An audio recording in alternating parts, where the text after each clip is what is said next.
So as I mentioned, broad church. It'll be commodities, equities, and FX. So the criteria is very technical rather than market specific. However, you have to be very aware of the different aspects of markets. For example, if it's a lumber and you're in America and they're having Thanksgiving Day, it's something you wouldn't necessarily be aware of here unless you're watching. So each market does require a certain degree of understanding of the market specifics as well. So ignorance is not entirely bliss. With technical analysis, a certain amount is, because you can be very accurately contrarian, but certainly not in terms of the mechanics of the markets. You have to be aware.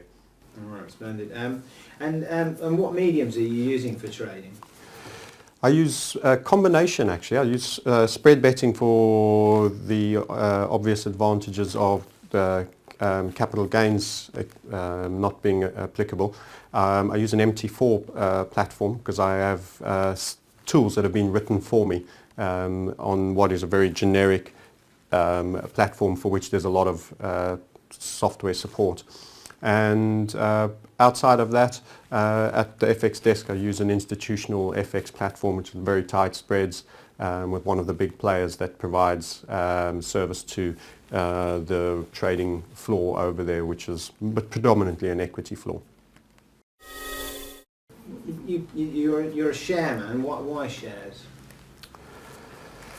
Well, shares are great. I find them very technically compliant. They're one of the best for my particular setup in terms of price behavior, because they will always capture the retail market's response. Also, you know when you can switch off with the equity markets, and at close you can switch off.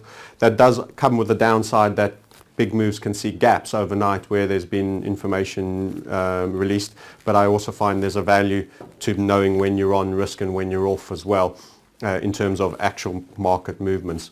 Very compliant. Also, news flows, unlike FX, slightly less schizophrenic. They're more planned and scheduled. In other words, you know when a quarterly update statement will be out. You tend to know things. So the things that can move the market suddenly tend to be the unknown news events. And what sort of shares are you trading? Broadly, you want liquidity. So I was once given the formula: don't ever be in an equity where your size is 20% of the average day's volume. So liquidity is always good, and I would say even that's very, very high. You know, if you had to close an entire position, you could get slipped quite badly on account. So I tend to veer away from the penny stocks. I think that has a semblance of bringing in the punter and the gambling instincts of the psychology. So the people that are trading in the 5p stocks that double and halve on regular basis, I don't think there's, in the long run, you can expect to be consistent with that. You can have some great days, but you can also have some howlers.